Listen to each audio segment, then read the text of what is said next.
तत्त्वाय गीतगोत्राय धीमहि गूढगुल्फाय गन्धमत्ताय गोजयप्रदाय धीमहि गुणातीताय गुणाधीशाय गुणप्रविष्टाय धीमहि एकदन्ताय वक्रतुण्डाय गौरीतनयाय धीमहि गजेशानाय भालचन्द्राय श्रीगणेशाय धीमहि। ओम गंग गणपते नमः। धन्यवाद। अब मैं सबसे विनती करूंगा कि एक एक करके आएं और दीपक प्रज्वलित करें। श्री कृष्ण कालरा जी, लव वर्मा जी, राकेश वैद्य जी, राजेश कुमार जी, मनीष कुमार जी, श्री एस के गुप्ता जी, संदीप भार्गव जी।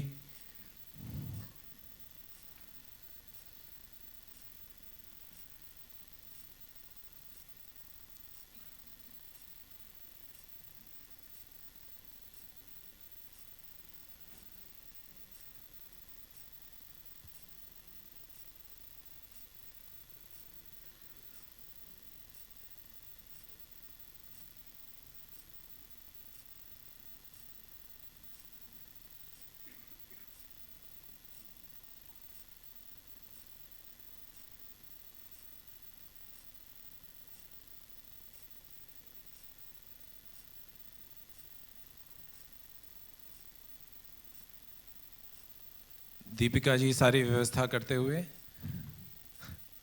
धन्यवाद दीपिका जी। एक्साइटमेंट रहना चाहिए।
अतिथियों से मेरी विनती है कि अपना स्थान ग्रहण करें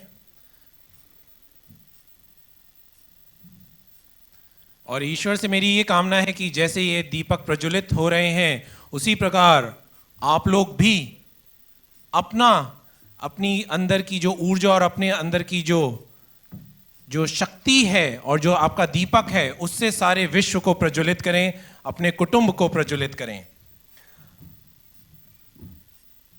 The last session was very interesting in all means, and if I have to summarize that in a Sanskrit shlok, I just love Sanskrit, तो कोशिश करता हूँ, प्रयत्न करता हूँ कि कुछ संस्कृत की हमको याद रहे जो सारी भाषाओं की जननी है। मनुस्मृति एक हमारी स्क्रिप्चर है, बहुत पुरातन स्क्रिप्चर है, उसमें एक श्लोक है and it says like this and it summarizes everything whatever has been said till now by all the esteemed guests and what is going to come during the day and tomorrow as well. बड़ा सरल से एक वाक्य है, it says like that, सर्वम परवंशम दुखम, सर्वम परवंशम दुखम, सर्वम मात्मवंशम सुखम। अर्थ बड़ा सरल है, जो भी किसी दूसरे के काबू में होता है, किसी दूसरे पे आधारित होता है, निर्भर होता है, anything which is not in your control is dependent on somebody else, gives you दुख, gives you unhappiness. Anything which is in your control, anything where you can have total control on, always brings happiness, bliss forever. With this, we start our second panel discussion, second conversations, and the theme is global partnerships for inclusive, accessible and sustainable world. Bharat और वैश्विक संबंधों से जो एक partnership का उत्पन्न होगी, उससे कैसे एक इंक्लूसिव और सस्टेनेबल वर्ल्ड की को स्थापित किया जा सकता है। इसका संचालन करेंगे, the moderator for this panel discussion would be Sandeep Bhargava ji. Sandeep Bhargava ji has been executive vice president for Vodafone India. He is also Vice President of National Olympics Association of India and the National Advisory Board member for Sarthak. Let me welcome Sandeep Bhargava ji. Over to you. Thank you, Siddharth, for this introduction, and good afternoon, everybody on the panel. We're slightly running late, but I'll try to recoup the time. As already mentioned, the title, the theme is GPS, Global Partnership for Inclusive, Accessible and Sustainable World, is an integrated part of this conference. So we have fellow panelists over here. I'll introduce each one of them as the time comes on. This panel explores the vital role of global partnerships, global and local partnerships in advancing inclusivity, accessibility and sustainability for persons with disabilities, and I'll term them as Divyangjan, by uniting international organizations, local NGOs, governments, businesses, and advocates. And all these alliances have a potential to catalyze transformative change within the disability landscape. So though we term it as a disability landscape, but this is a landscape for opportunities, newer ideas, newer thoughts. Each one of them has excelled in their own life, her life, and we have listened to some of them in the first session. This discourse aims to highlight the power of global partnerships in collectively advancing disability inclusion and driving positive change at both local and global levels. So today, the world is one. That is what our Prime Minister have been always talking about, and we have also realized the power of all of us together, I think, is very, very important. So with this theme, I would like to request Mr. Love Verma, who is the former Secretary of the Department of Empowerment with Disabilities and National Advisory Board of Sarthak, to kindly come and deliver his views. Mr. Verma is an experienced administrator with deep experience in the health sector.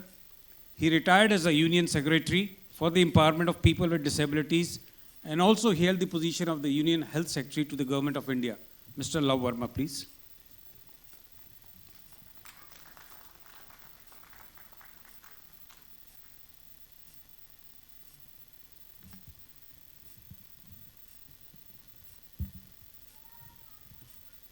Thank you, Sandeep.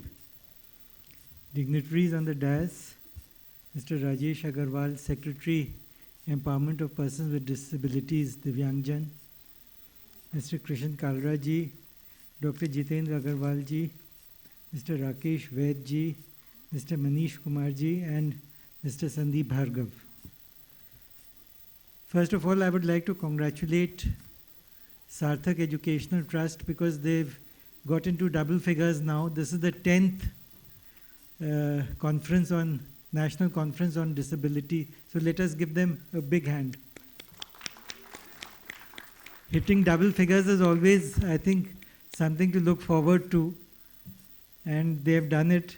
And they've done it with a lot of panache and style, because this year they've also won the award from the Government of India for being the best NGO dealing with persons with disabilities. So another big clap for them. And I'm really proud to be associated with this organization. And I think in Dr. Jitendra Agarwal, we have somebody who is really inspirational and who has done such a lot for society. And the reason is that he himself has been through all those ordeals and experiences, and that has helped him to understand the pain of being a person with disability.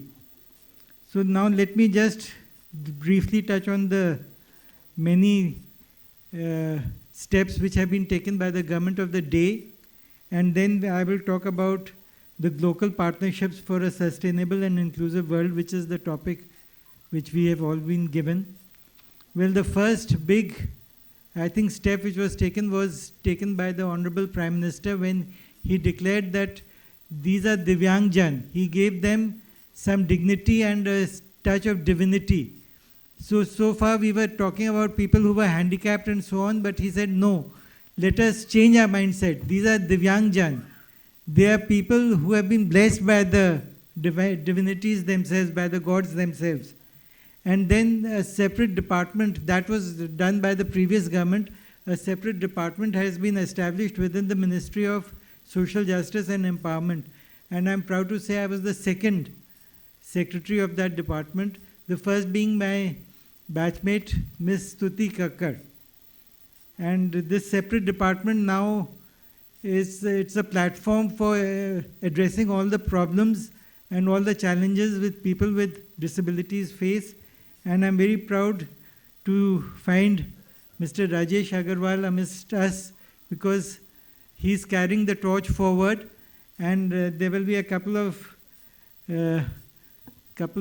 points which I would like to make, which I think he can take forward. So now I think the third big achievement of this government has been that it has formulated a separate act, and this act has come into being in 2016. Now, where was the need for this act? The need for this act was that it had to be, the previous act was passed in 1995, and it was not in harmony with the International Convention for Persons with Disabilities. So now in this new act, the number of disabilities has been increased from 7 to 21. And also the reservation has been increased to 5%. My request to Mr. Rajesh Agarwal is that we must do the census of persons with disabilities in a very organized way, so that they get their cards also and they are able to take advantage of all the schemes which are offered by the department. One more, there were two major initiatives which were taken in my time. One was the Accessible India campaign, and the other was skilling of persons with disabilities. So both, I think, need to be monitored on a much more regular basis, and maybe the Accessible India campaign, since it has got three verticals. What are the three verticals? The three verticals are built environment, transport, and IT. So since it is actually going across various departments, it needs to be monitored at the level of the Cabinet Secretary himself. So that is the suggestion I would like to give Mr. Rajesh Agarwal, that let us request the Cabinet Secretary to hold regular meetings so that the Accessible India campaign is implemented in letter and spirit. Similarly, in skilling, there were a lot of ambitious targets which were decided, but again, because I think there was some problem in giving money to NGOs, which is the reason why these targets have not been fulfilled.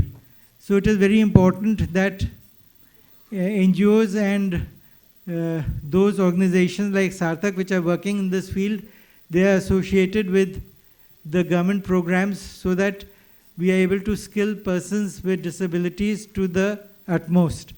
Finally, let me talk about the global partnerships for a sustainable and inclusive world. We were recently in METS. In this year itself, we were in METS for the International Abbey Olympics conference. Olympics competitions, and there we were approached, Sarthak was approached by various different organizations, which belong to different countries. And I think Sarthak has put on into the public space also Cap Sarthi and other such initiatives which can be used by persons with disabilities, not only to better their lives but also to find jobs and stand on their own feet. So I conclude by congratulating Dr. Agarwal again, and 3 cheers for Sarthak. Hip hip hooray, hip hip hooray, hip hip hooray. Thank you. Thank you, Mr. Verma. I think you have set the tone with a couple of asks from the President Secretary to this department at the Government of India. I'm sure definitely we'll have some advantage of this forum to take it forward. Setting the context, I would now request Mr. Krishan Kalra. He is the National Advisory Board member as well as the President of the National Abolympic Association of India. Just to give you a brief background of Mr. Kalra, he's an engineer by profession, and he worked in the corporate world for almost 40 years and then followed his stint with FICCI and PhD Chamber of Commerce. Also, he has been actively associated with the All India Management Associations, and also he has been a Board of Governor for the IIM Calcutta for 5 years and has been a managing committee member for PhD Chamber and many other. He has been closely associated with Sarthak for last 10 to 15 years now. And he does a lot of voluntary work in the areas of skill development, healthcare, environment conservation, and empowerment of the differently abled. So we look forward to hearing to Mr. Kalra.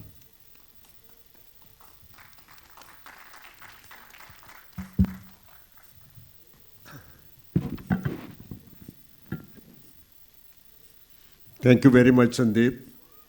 Distinguished guests on the dais, friends, and the Divyangjan. मैं अगर आपकी इजाज़त हो तो हिंदी में बोलना चाहूँगा।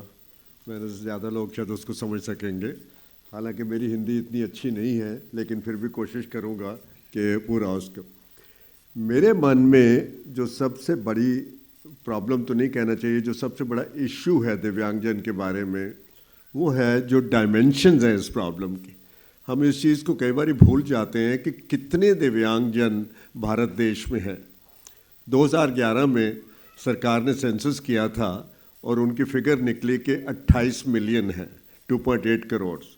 लेकिन उसके कुछ ही महीनों के बाद WHO ने स्टडी की, वर्ल्ड बैंक ने स्टडी की, और हम लोगों ने सार्थक में अपने आप हम लोगों ने भी अपने एस्टिमेट्स बनाए, तो पता ये चला कि भारत में तकरीबन 100 मिलियन दिव्यांगजन हैं जिनको कोई ना कोई डिसेबिलिटी है, चाहे वो विजन इम्पेयरमेंट हो, चाहे वो हेयरिंग इम्पेयरमेंट हो, या स्पीच इम्पेयरमेंट हो, या मोबिलिटी इम्पेयरमेंट हो, या कोई मेंटल इश्यूज़ हो। इन सब को मिला के इनफैक्ट वर्ल्ड बैंक की स्टडी ने तो 10% कहा था पॉपुलेशन का, पर थोड़ा मैं उसको मॉडरेट फिगर करता हूँ कि कम से कम 100 मिलियन 10 करोड़ लोग भारत में हैं जिनको कोई ना कोई डिसेबिलिटी है। तो ये बहुत बड़ी इशू है। दूसरा इसमें ये आता है कि प्रॉब्लम्स क्या आती हैं दिव्यांगजन को। नव दिव्यांगजन के लिए पहली प्रॉब्लम तो शुरू हो जाती है एक्सेसिबिलिटी की। फिज़िकल जो एक्सेसिबिलिटी है, कहीं पे उनको किसी ऑफिस में जाना है, चाहे प्राइवेट कंपनी का ऑफिस हो या गवर्नमेंट का ऑफिस हो, सब जगह उनको ना तो रैंप मिलते हैं, ना कोई गाइड रेल्स मिलती हैं, और काफ़ी जगह हालांकि बहुत इसमें काम हुआ है, पिछले 10 साल में मैं भी देख रहा हूँ कि बहुत काम हुआ है, लेकिन अभी भी उस पर बहुत ज़्यादा ज़रूरत है। उससे पहले नौकरी पर जाने से पहले स्कूलिंग में प्रॉब्लम होती है। अगर हम अपने नॉर्मल स्कूल्स को देखें या स्पेशल स्कूल्स को देखें तो बहुत कम है ये 10 करोड़ दिव्यांगजन की फिगर को संभालने के लिए। बहुत ही कम लोग हैं, क्योंकि इसमें एडिशन होती रहती है, हर साल एडिशन हो रहती है, तो उसमें बड़ी ज़रूरत है। और जो स्कूल हैं भी सही, उसमें ट्रू सेंस में इंक्लूसिविलिटी उनको नहीं होती है, उनको अलग किया जाता है, उनको कई जगह बच्चे उनको मॉक करते हैं, बच्चे उनका ध्यान नहीं रखते हैं, तो बहुत सारी उसमें प्रॉब्लम्स हैं। और सोसाइटी में एक्सेप्टेबिलिटी नहीं है। मेरे मन में सबसे बड़ा जो इशू ये है कि हमारी अपनी सोसाइटी, बच्चों के अपने पेरेंट्स, जो कोई बच्चा पैदा होता है और वो पता चलता है महीने 2 महीने बाद कि इसको कोई इशू है, कोई प्रॉब्लम है, कोई डिसेबिलिटी है, तो पेरेंट्स भी और क्लोज फैमिली उसको हाइड करना चाहते हैं, छुपाते हैं, किसी को बताते नहीं हैं। सेंसस ऑफिशियल भी अगर आते हैं, मेरे ख्याल में यही कारण होगा कि सेंसस में फिगर सिर्फ 28 मिलियन की आई थी 2011 में, कि लोग बताना नहीं चाहते। वो समझते हैं ये कोई कुदरत का श्राप है, कोई ईश्वर ने हमें, ये हमारे स्टिग्मा है हमारे लिए, हम किसको नहीं बताएं। जो बच्चा है वो छुपा के उसको घर में बैठा रहे और थोड़ा बहुत जो भी वो काम कर सकेगा, जो ही बड़ा होएगा वो कर जाएगा। तो ये जो प्रॉब्लम है ये माइंडसेट चेंज की प्रॉब्लम है। हम लोगों ने अपना सबका माइंडसेट चेंज करना है भारत में, कि वो समझें कि जो दिव्यांगजन हैं उनके पास और बड़ी एबिलिटीज़ हैं। कई बार उनको डिस्क्राइब किया जाता है people with special abilities, not with people with disabilities, या जैसे प्रधानमंत्री ने वर्ड दिया, दिव्यांगजन का वर्ड दिया। और बहुत सारी ऐसी चीज़ें हैं जो हमने सार्थक में देखी हैं कि उनको अगर प्रॉपर स्किलिंग दी जाए तो वो एबल बॉडीड लोगों से ज़्यादा काम कर सकते हैं, ज़्यादा एफिशिएंटली कर सकते हैं, ज़्यादा अनडिस्टर्ब्ड उनका माइंड होता है, डिस्ट्रैक्शन नहीं होती है। और कोई हम लोगों ने ये होटल में देखा है, हाउसकीपिंग में, हम लोगों ने आईटी फील्ड में देखा है, बहुत सारी चीज़ों में दिव्यांगजन जो है वो बाकी लोगों से ज़्यादा एफिशिएंटली वो काम कर सकते हैं। तो ये पूरा सवाल जो है वो माइंडसेट चेंज करने पे आ जाता है और उसके बाद सारी चीज़ें आ जाती हैं।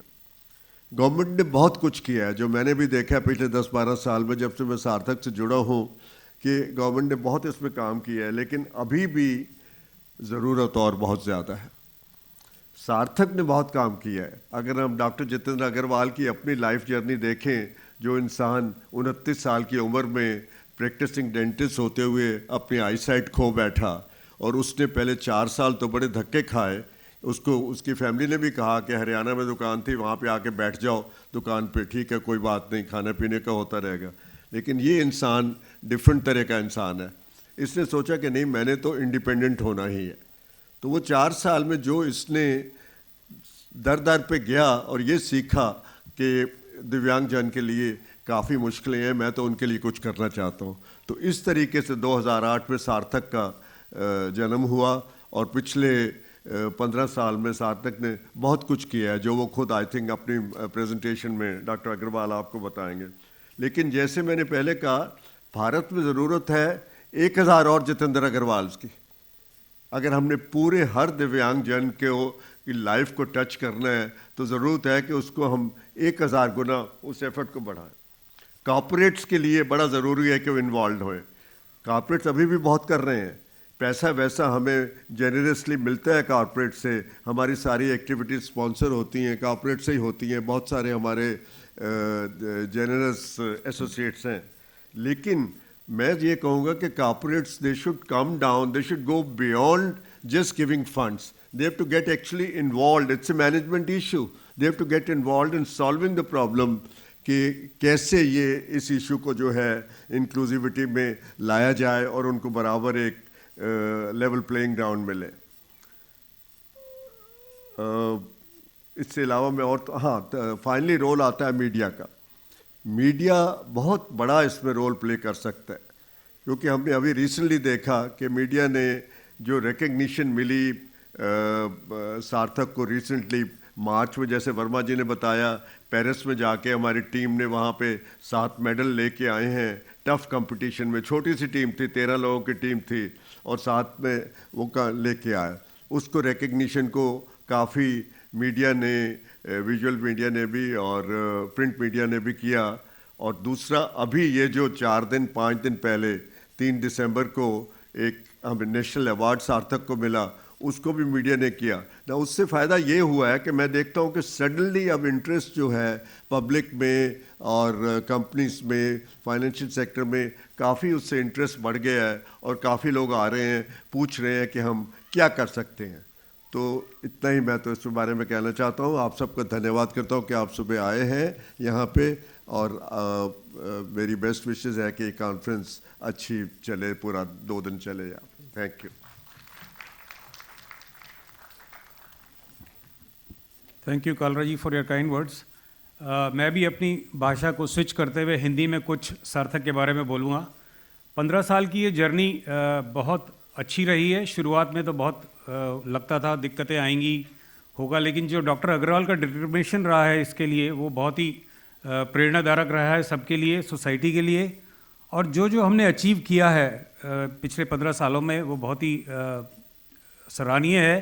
और जो जागरूकता बढ़ी है इस सेक्टर की तरफ, जो आज कॉरपोरेट सोशल रिस्पॉन्सिबिलिटी के तहत कंपनीज डोनेट करती हैं, साथ में रहती हैं, वो भी एक बहुत आसान चीज़ नहीं थी। बहुत लोगों ने, और एम्प्लॉयमेंट जो दिया उन्होंने लोगों को, वो बहुत ही सुप्रीम है।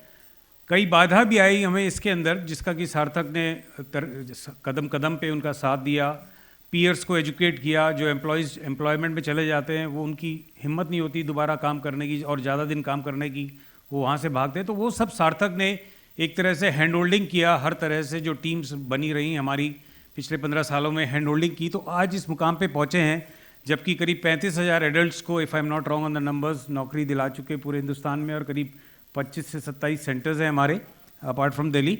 सो जो ये लगन और जो एक नया एनवायरनमेंट हम लोगों ने दिया है, और जो टू वे कम्युनिकेशन और ट्रैफिक सरकार के साथ भी और दिव्यांगजनों के साथ भी हमारा हुआ है, आई थिंक उससे बहुत आगे हमें आने वाले सालों में और फ़ायदा मिलेगा। और टेक्नोलॉजी के साथ हम चलते हुए आगे बढ़ेंगे। और मैं ज़्यादा इस बार अभी एलेबोरेट नहीं कर रहा। अब मैं बुलाना चाहूँगा श्री राकेश वैद्य जी, जो वाइस चेयरमैन हैं apparel training and design centre के। उनको बुलाऊंगा। उनका तो बहुत ही छोटा मेरे पास बायोडाटा है, लेकिन वो बहुत ही प्रसिद्ध आदमी हैं, तो I am sure you will hear from him a lot. He बहुत ही avid traveller and a humanist who respect all beliefs, and presence in a particular space does not mean an endorsement. So he himself is an endorsement. Mr. Vaid, you are welcome here.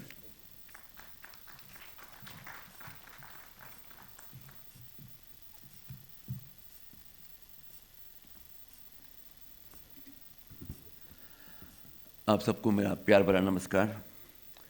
Agarwal साहब and my fellow panelist, मैं शुरुआत करना चाहूँगा एक personal बात से। मेरे लिए आज बड़े गर्व की बात है कि मैंने अपना कैरियर आज से 47 साल पहले शुरू किया था, और मेरे बॉस मेरे सामने बैठे हैं। सर, आपको एक बारी फिर चरण स्पर्श, चरण वंदना।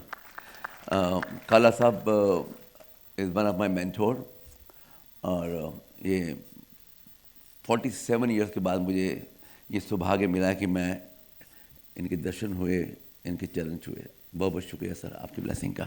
ओके सर, मैं डिसेबिलिटी और ग्लोबल पार्टिसिपेशन में जो, या लोकल पार्टिसिपेशन में, I will start from very basic, the point that you touch, accessibility. आज भी जो बिल्डिंग डिज़ाइंस हो रही हैं, आज भी जो टाउन प्लानिंग हो रही है, डिसेबिलिटी को बिल्कुल मद्देनज़र रखा ही नहीं जा रहा। आप एक आज किसी डिसेबल आदमी को, किसी ब्लाइंड आदमी को दिल्ली की सड़क पार करनी हो, तो पेवमेंट के ऊपर जो नेचुरल उनको एक वो ढलान देनी पड़ती है, और जिसका कुछ खर्चा भी नहीं होता। आज भी जो लोग टाउन प्लान करते हैं उनकी इस तरफ ध्यान नहीं जाता। आज भी व्हील चेयर को मूव करने के लिए बड़ी दिक्कत आती है, किसी को उल्टा खड़ा होना था। ये छोटी छोटी चीज़ें होती हैं, नुएंसेस, ये दर्शाती हैं कि how serious is the society. जिस बिल्डिंग में इस समय बैठे हैं हम लोग, ये building it's matter of pride for me. This building is constructed by me completely. पर जब बिल्डिंग का ब्लूप्रिंट आया तो मुझे उसमें समझ नहीं आया about the disability. There is a left side, I had to sir dig the entire wall to create a ramp for people to come in, and various places. Architects ने कभी इनकी तरफ ध्यान नहीं दिया। और दूसरा आई गेट अनदर बात, काला साहब आपके लिए नज़र खासकर इस साल एबी ओलंपिक में apparel training and design centre की we are winner of one of the bronze medal, and the tailor whom we mentored, the mentor, our academic director Gurpreet is right over here. वो भी हमारे लिए बड़े गर्व की बात है कि one of our student won that bronze medal at Abbey Olympic in Paris. Now coming back to partnerships and what we can do, we run India's largest vocational institute. और हम कभी भी किसी सरकार के पास जब कुछ टारगेट्स लेने जाते हैं तो यकीन मानिए they have target for OBCs, ST, SCs, everything, but पर से एक स्पेसिफिक कैटेगरी चाहिए. How we can impart training, how can we give skill to the physically disable people. किसी को हम परफॉर्मिंग आर्ट दे सकते हैं, किसी को हम एम्ब्रॉयडरी दे सकते हैं, किसी को हम स्टिचिंग दे सकते हैं, किसी को हम और भी कितने स्किल्स हैं रिटेल मार्केटिंग में दे सकते हैं. तो मैं बहुत ज़रूरत है इस समय आपके प्लेटफॉर्म से, बिकॉज आपका प्लेटफॉर्म इज़ हाईली रिकॉग्नाइज, कि सरकार को सेंसिटाइज किया जाए कि एक फिक्स्ड अमाउंट ऑफ कोटा चाहिए ऑन स्किलिंग. स्किलिंग में गवर्नमेंट ने बहुत काम किया है, is no doubt about it, they are spending lot of money, पर स्किलिंग में की जो मैट्रिक्स है उस इकोसिस्टम में कहीं ना कहीं डिसेबल लोगों के लिए वो स्थान नहीं है जो वो डिज़र्व करते हैं. एक वो एक्सेसिबिलिटी थी, वो एक शुरुआती कदम होगा. As we talk, I can speak more about it, but I will, just make an initial comment that if we have to become compatible, we will have to give the priority of access to all disabled. We just cannot put in lakadi ka phatta so that a wheelchair can come in. The mindset, वो इतना immune है, वो कोई empathise करता ही नहीं है architect. तो उस तरफ एक काम करने की बहुत ज़रूरत है कि जितना भी इंफ्रास्ट्रक्चर इस देश में बने उनका उतना ही हक है डिसेबल्ड लोगों का. जैसे ब्राइल राइटिंग है वॉल्स के ऊपर, रूम नंबर, डायरेक्शन, कोई लिखता ही नहीं है. कहने को सब बातें होती हैं. We are taught about the braille tagging, but nothing is happening. तो कहीं ना कहीं ये जो बेसिक्स पे काम शुरू किया जाए, only then I think we can talk of partnership and growth, because basics are missing. And these are my initial remarks. बहुत बहुत शुक्रिया आप सबका. Thank you.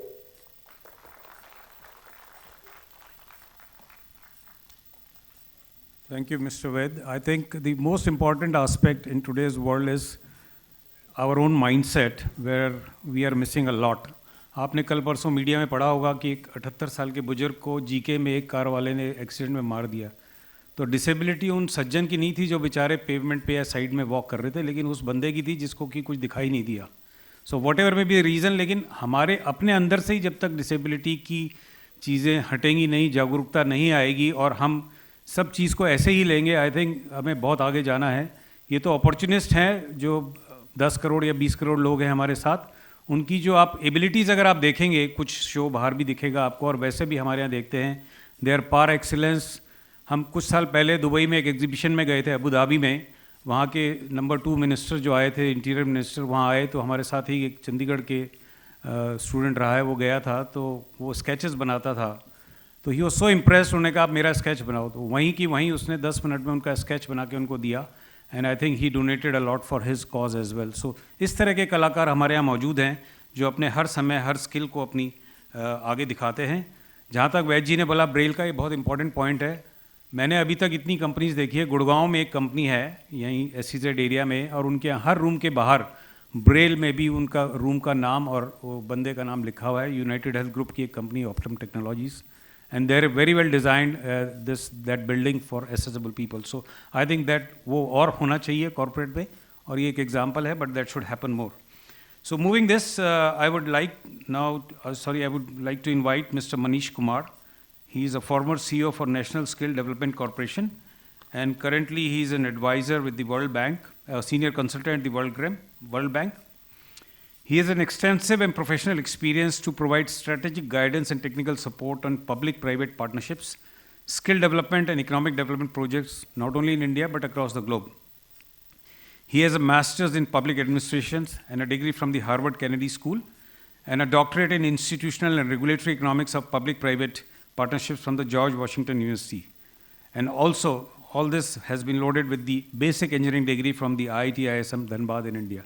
Over to you, Dr. Manish Kumar.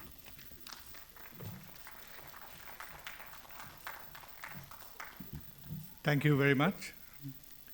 Respected Mr. Rajesh Agarwalji, Secretary to the Ministry for which we are holding this event, Mr. Lav Vermaji, my senior colleague from the service and whom I had the opportunity to know while you were in Mussoorie, Rakesh, Vaidji, Kalra ji, Gupta ji, Dr. Jitendra Agarwal especially, and Sandeep ji, and all my dear friends.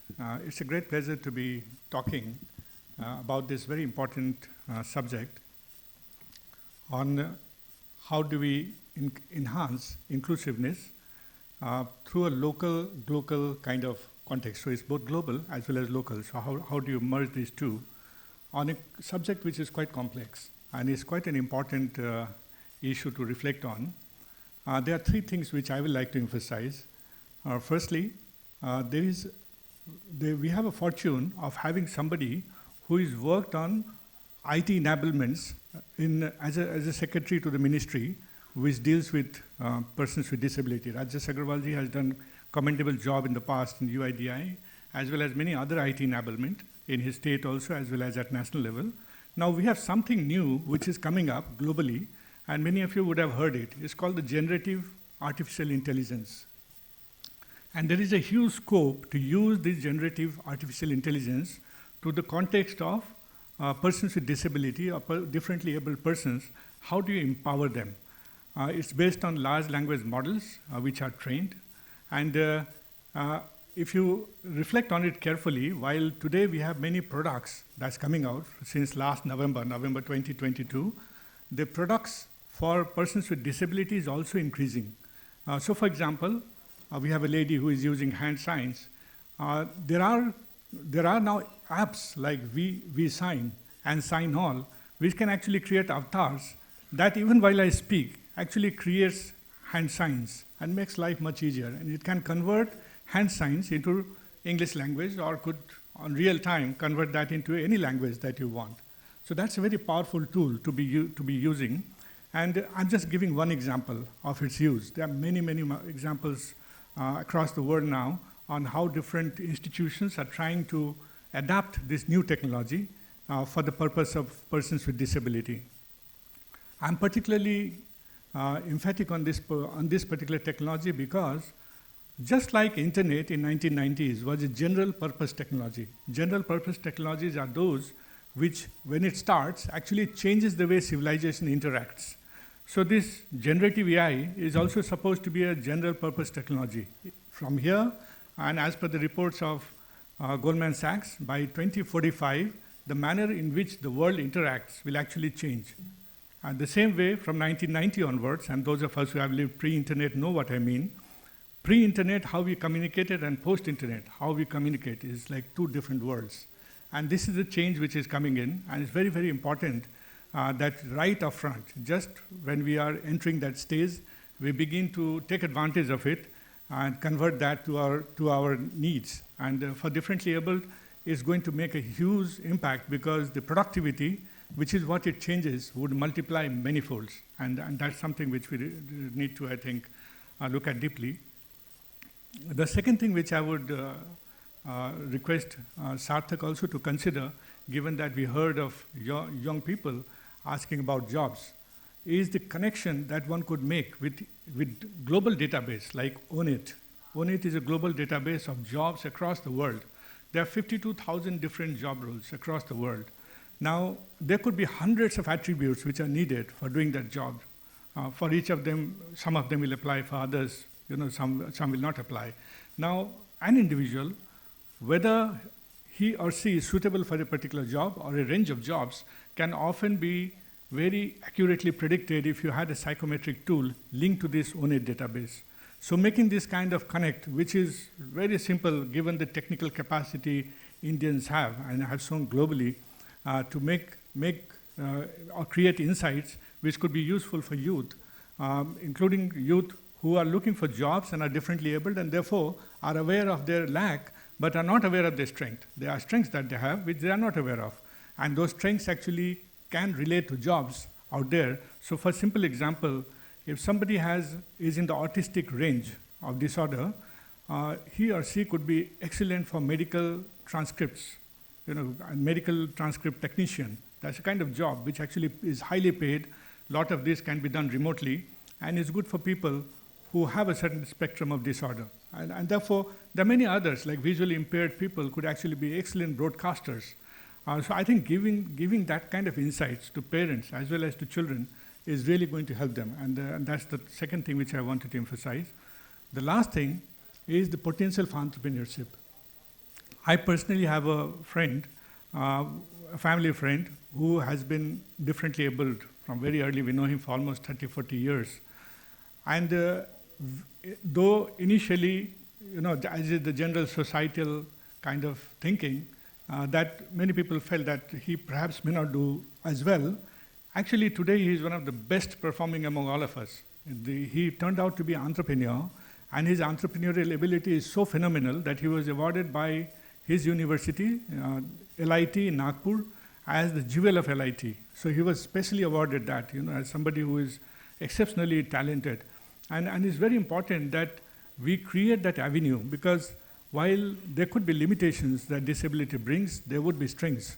And I think creating platforms for impact investment, checking out whether there is that entrepreneurial streak in that person, and then how do you support that entrepreneurial streak with the help of government.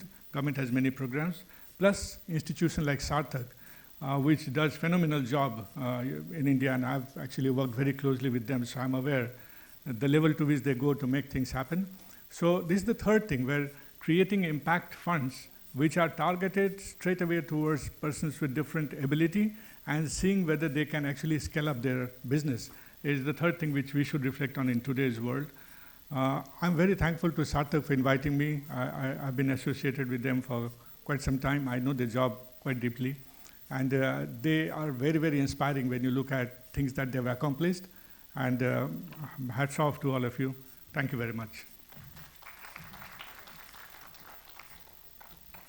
Thank you, Mr. Manish. You brought in very relevant and important topics way forward using generative AI, as well as connecting with the global database, and also the potential entrepreneurship opportunities which exist in the Divyangjan, I think need to explore more. In fact, COVID gave us a lot of time to get onto that mode. A lot of people have become entrepreneurs in this domain, but surely there has to be a greater effort to do this. With this, I move on to the person of the day in terms of bringing in Dr. Jitendra Agarwal to the podium now. And though everybody and every one of you know him very well, but I would like to put his resume forward in terms of his background. Dr. Jitendra Agarwal is the founder and CEO of Sarthak Educational Trust and the Secretary General of the National Olympics Association of India.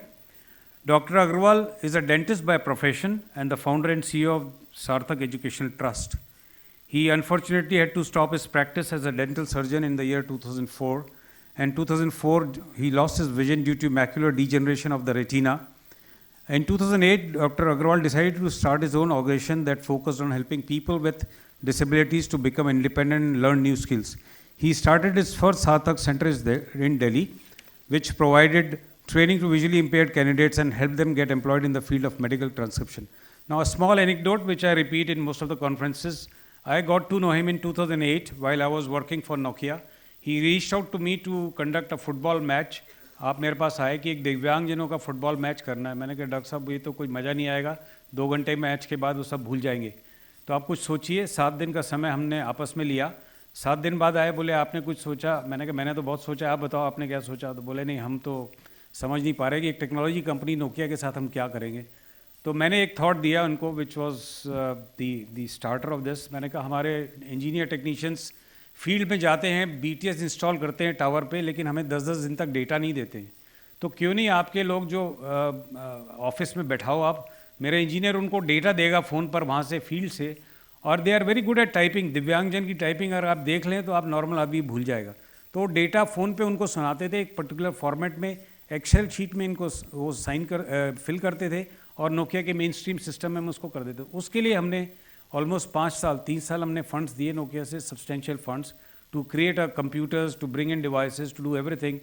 और मैं अपने आप का सौभाग्य मानता हूँ कि हमने वो डायरेक्शन को समझा कि इनमें एक लगन है, इनमें एक तत्परता है और ये आगे तक जा सकते हैं. तो 2008 का वो समय था और 23 मैं अभी तक जहाँ भी रहा हूँ इनसे जुड़ा हुआ हूँ और आगे भी जुड़ा रहूँगा. तो डॉक्टर अग्रवाल आप आएँ.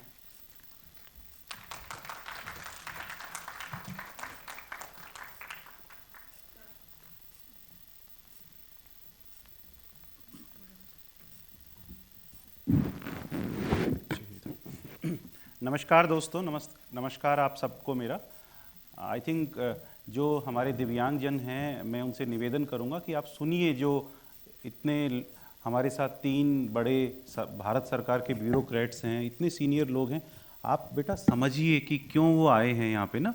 आपको ये आपके लिए एक लर्निंग है, और जो ऑनलाइन के माध्यम से जो हमारे दिव्यांगजन हैं पूरे देश भर में इस प्रोग्राम को देख रहे हैं, ट्रेनर्स और स्टाफ मेंबर्स, उनसे भी निवेदन करूंगा कि आप इन बच्चों को बताइए कि ये कितना इम्पोर्टेंट है ना। तो आप बातचीत ना करके जो लोग बता रहे हैं उन बात को सुनिए कि ये कितनी इम्पोर्टेंट बातें हैं, क्योंकि ये आपको चीज़ें किताबों में नहीं मिलेंगी, है ना, ऑनलाइन नहीं मिलेंगी। आप इसको सुनिए और अपने जीवन में ढालिए। आपने अभी सक्सेस स्टोरीज देखे ना, कितने सारे मधु बालाजी थे, संगीता जी थे, तो वो लोगों ने जीवन, इस तपस्या का जीवन जिया है, और आप भी उसी श्रेणी में आते हैं। तो आप भी सुनिए इन बातों को, अपने मोबाइल फ़ोन पे रिकॉर्ड करिए और उस सपने को सजाइए कि आपको भी मधुबाला बनना है, आपको भी संगीता बनना है, आपको भी उसी लेवल पे जाना है ना। तो आप बातचीत ना करके इस सारे कन्वर्सेशन को, सारी चीज़ों को सुनिए, ताकि आप भी उस स्टेज पे जा सकें। तो मेरा निवेदन बार बार रहेगा कि आप शांति से सुनिए, समझिए कि आपके जीवन में वो कैसे आगे जा सकते हैं। हमारे साथ ऑनरेबल सेक्रेटरी साहब राजेश अग्रवाल जी हैं, हमारे साथ श्री लव वर्मा जी हैं, मनीष कुमार जी हैं जो कि NSDC में CEO थे और उनके साथ बहुत क्लोजली हमने काम किया है। हमारे साथ राकेश वैद्य जी हैं जो कि वाइस प्रेसिडेंट हैं, जिन्होंने ये ऑडिटोरियम हमें 2 दिन के लिए फ्री ऑफ कॉस्ट सार्थक को प्रोवाइड किया है। So thank you so much Rakesh जी।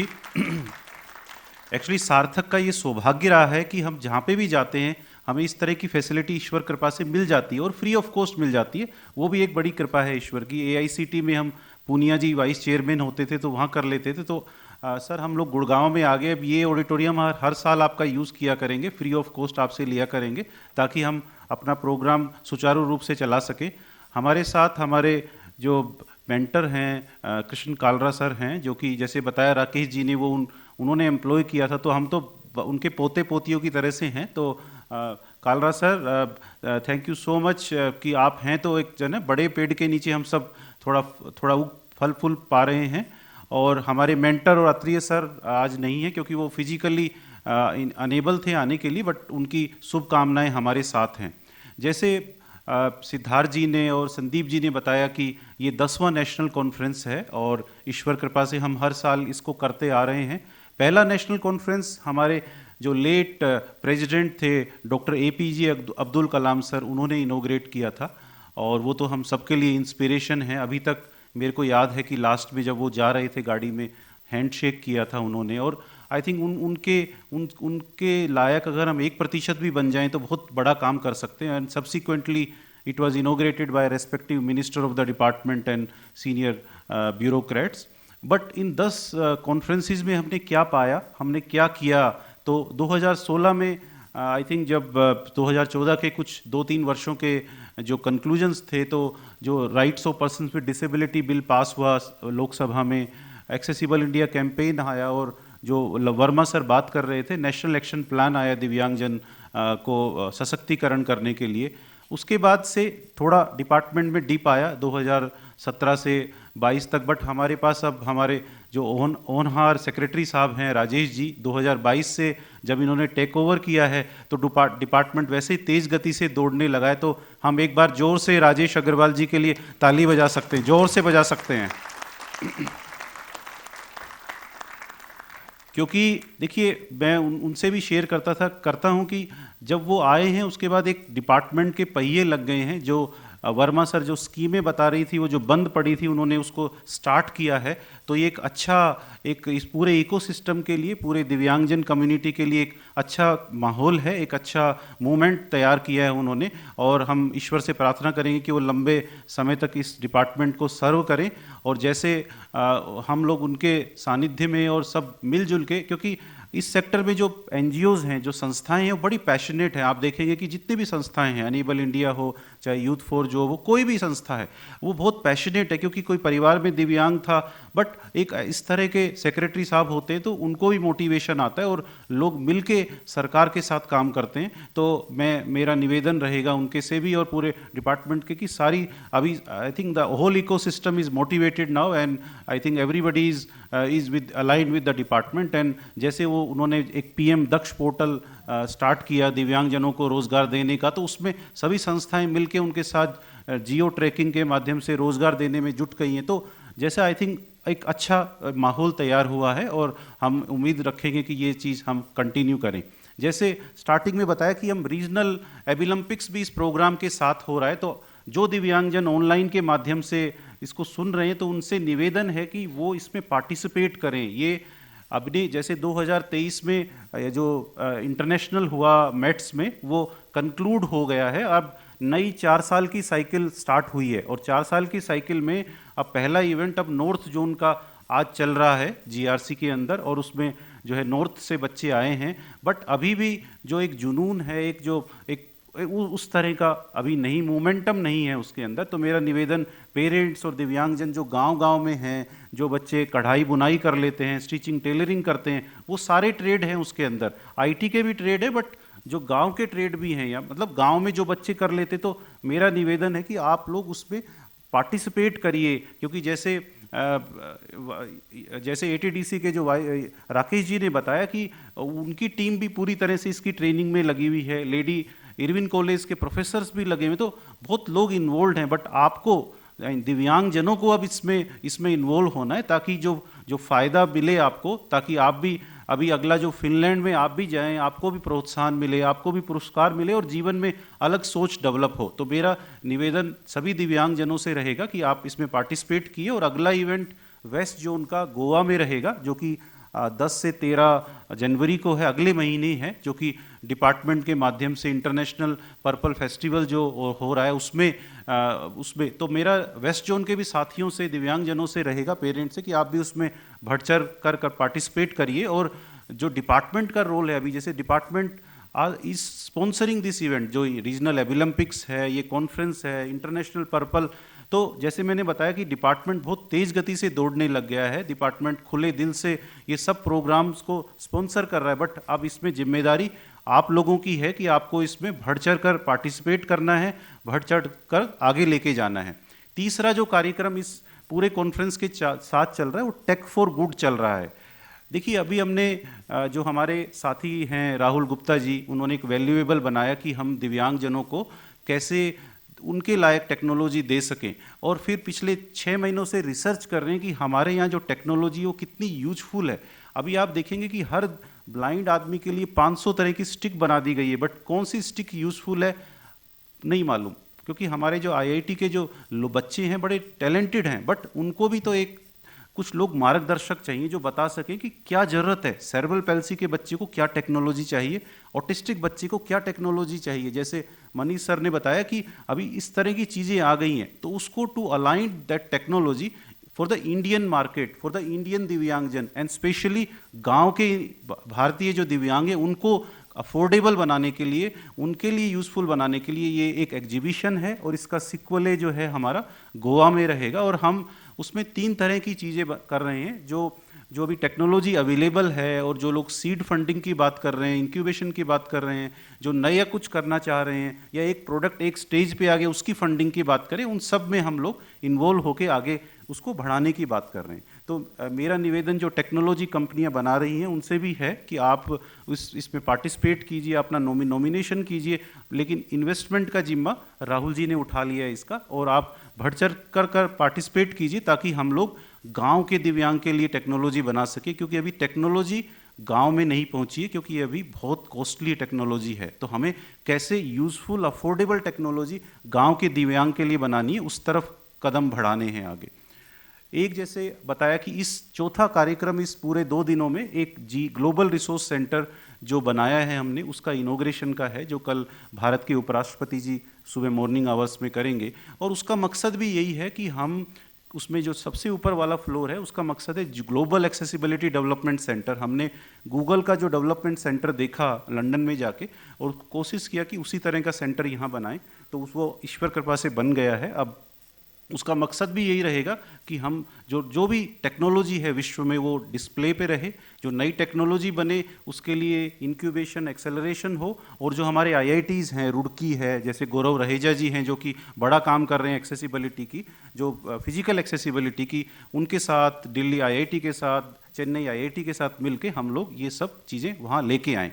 तो और दूसरा चीज़ इस ग्लोबल रिसोर्स सेंटर में रहेगा विजन इन द डार्क। मतलब आपने सुना होगा डायलॉग इन द डार्क, उसी तरह का है कि एक ब्लाइंड व्यक्ति उसको आपको 10 मिनट तक अंदर सैर करवाएगा, वो आपको कुछ मोनूमेंट्स टच करवाएगा, ताकि एक नॉर्मल इंसान को पता चले कि अगर आँखें ना हो तो क्या होगा। तो वो एक अच्छा एक्सपीरियंस रहेगा। फिर उसमें एक एबिलिटी म्यूजियम बनाया है जिसमें कि अगर एक बच्चा दिव्यांग घर में जन्म लेता है तो माँ बाप का बिल्कुल ज़मीन खिसक जाता है नीचे से, तो वो कैसे वहाँ एक्सपीरियंस करे कि अगर छोटा बच्चा है तो कैसे उसका लालन पालन पोषण करेंगे, और टेक्नोलॉजी दे कैन यूज़, कैसे वो बेड पे, तो उसका पूरे जीवन चक्र का म्यूज़ियम है वहाँ पे, ताकि वो किस तरह की डिवाइसेस, किस तरह का चीज़ें वो करें। उसमें नए एम्प्लॉयर्स के लिए कैसे हायरिंग करें वो भी एक फ्लोर रहेगा। जो उसके बाद नई तरह की स्किलिंग्स का रहेगा, रीहैब का भी। तो इस तरह का एक मिश्रण किया है, और उसको सपोर्ट करने के लिए जो हमारे जो हरियाणा राज्य सरकार का बड़ा सपोर्ट रहा, जिन्होंने उसमें जगह प्रोवाइड किया, फिर अमेजोन का, HT पारिक का, क्रेडिट स्विस का, इस तरह की जो फंडिंग एजेंसीज थी उनका रहा। तो मेरे को लगता है एक जोर से ताली अमेजोन और जो हमारे पार्टनर हैं उनके लिए हम बजा सकते हैं। एक मैं आइडिया के बारे में बताऊंगा कि GRC का हमने क्यों किया, why we created this GRC। तो इसका हिस्ट्री ये रहा कि जब हम 2016 में सार्थक में हम कर रहे थे कि हम हर दिव्यांग तक कैसे पहुंचे, तो उस समय हमारी कैपेसिटी नहीं थी, और ना अभी है कि हम हर दिव्यांगजन तक पहुंच सके। बट हमने ये सोचा कि हम जो छोटी संस्थाएं हैं, गांव में हैं, कोई कश्मीर में है, कोई कन्याकुमारी में है, कोई तो उन लोगों को अगर छोटी संस्थाओं को तैयार कर दें, उनको कैपेसिटी बिल्ड कर दें सार्थक की तरह से, तो एक जो रेप्लिक ना 1000 सार्थक बन जाएंगे। तो वो हमने उसका गठन किया आइडिया का, इंडिया डिसेबिलिटी एम्पावरमेंट अलायंस, और अब उसमें करीब 1000 के करीब संस्थाएं हो गई हैं जिनको 3 वर्षों से हम तैयार कर रहे हैं, और अब उनको हैंड्स ऑन ट्रेनिंग के लिए इस ग्लोबल रिसोर्स सेंटर में लाएंगे, ताकि वो भी human resource management, financial management और इस तरह की ट्रेनिंग, रीहैब क्या करना है वो हम करवा सकें। और ईश्वर कृपा से अभी पिछले 2-3 महीनों में हमने सोशल स्टॉक एक्सचेंज, एक जो मिनिस्ट्री ऑफ फाइनेंस का नया जो चीज़ आया था, उसमें हमने नेशनल स्टॉक एक्सचेंज और बॉम्बे स्टॉक एक्सचेंज दोनों पे सार्थक इज ए रजिस्टर्ड एंटिटी। और अब क्योंकि सबसे बड़ी समस्या फंडिंग की होती है संस्थाओं को, छोटी संस्थाओं को और ज़्यादा, तो हम लोग सोशल स्टॉक एक्सचेंज के माध्यम से कोशिश कर रहे हैं कि पैसा जो है आइडिया के पार्टनर्स तक पहुंचाया जाए, ताकि वो गांव में भी हर दिव्यांगजन को एम्पावर कर सके।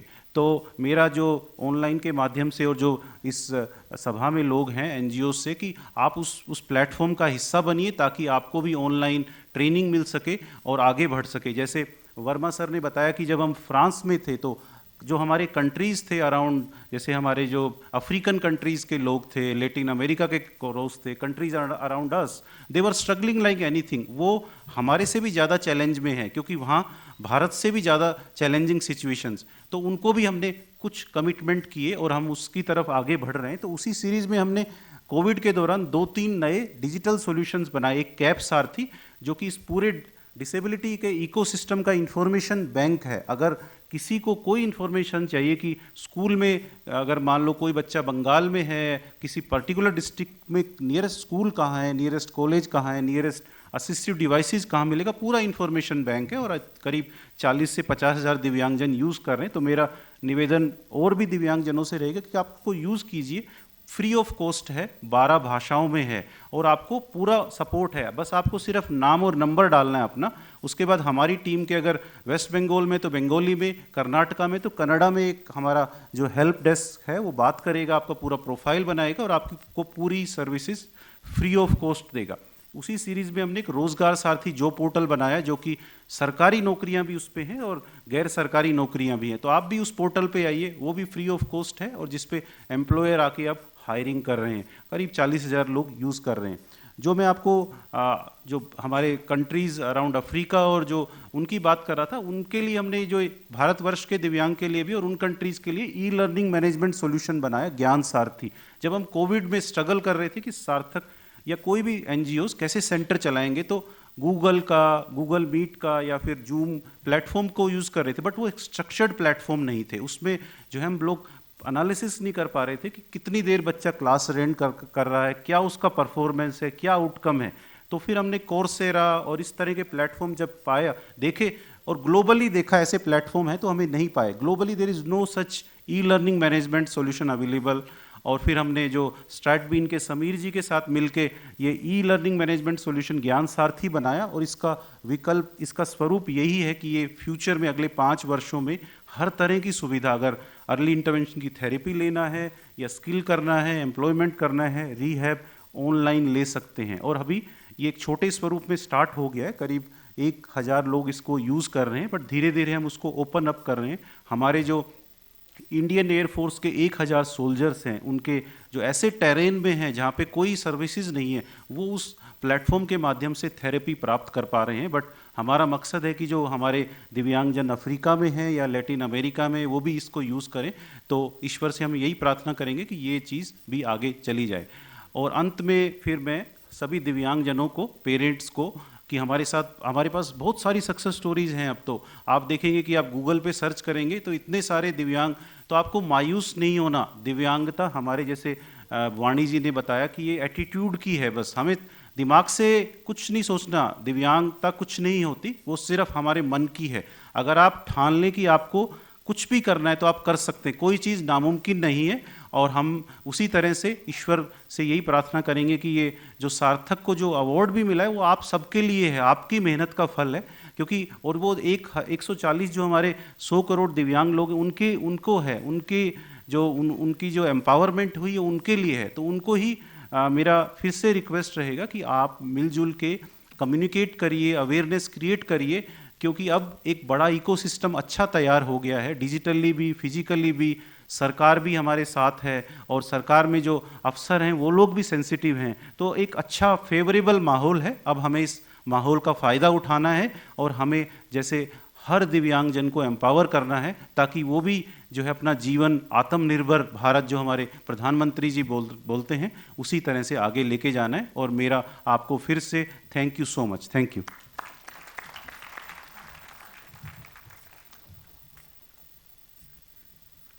धन्यवाद डॉक्टर अग्रवाल, आपने बहुत कुछ विस्तार से बताया है जो आगे आने वाले समय में सभी दिव्यांगजनों के लिए बहुत ही महत्वपूर्ण रहेगा।